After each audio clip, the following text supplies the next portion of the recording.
2.5 वर्ष में जितना पसीना बिहार में अगर किसी एक व्यक्ति ने राजनीतिक सामाजिक क्षेत्र में पसीना बहाया है, मेहनत की है, तो उसका नाम है प्रशांत किशोर।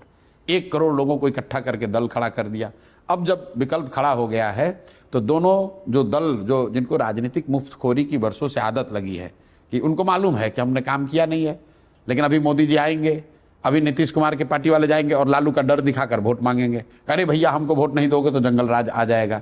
इसी तरह लालू जी को मालूम है कि उन्होंने कुछ नहीं किया है, उनके पास कोई कार्यक्रम नहीं, कुछ काम नहीं, सिर्फ जाकर ये कहना अरे भाई मुसलमानों देख लो, भाजपा फिरका परस्त शक्तियों को रोकना है, सांप्रदायिक शक्तियों को रोकना है, तो हमको वोट दो, नहीं तो भाजपा आ जाएगी। तो इन दोनों दलों को राजनीतिक मुफ्तखोरी का आदत लग गया है, काम न करना और सिर्फ दूसरे का भय दिखाकर वोट लेना। अब ये इसलिए घबराए हुए हैं कि जनता को अगर तीसरा कोई विकल्प मिल जाए, रास्ता दिख जाए, तो दोनों की लुटिया डूबने वाली है। और ऐसा मैं सिर्फ अति विश्वास में नहीं कह रहा हूं, ऑलरेडी 2020 में दिखा। 2020 में चिराग पासवान ने बिना किसी तैयारी के चुनाव के 10 दिन पहले कुछ लोगों को इकट्ठा करके 100 सीट पर चुनाव लड़ा दिया।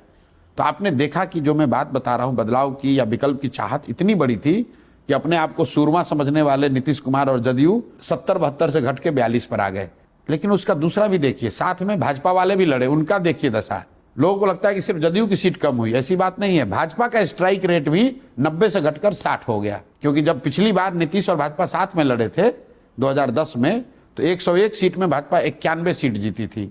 2020 में भाजपा 110 सीट लड़ी और 72 सीट जीत कर आए, उसमें चिराग पासवान नहीं लड़ रहे थे। तो अगर 2020 के चुनाव को सिर्फ आप चिराग के एंगल से देखते हैं तो आप बहुत बड़ी भूल कर रहे हैं।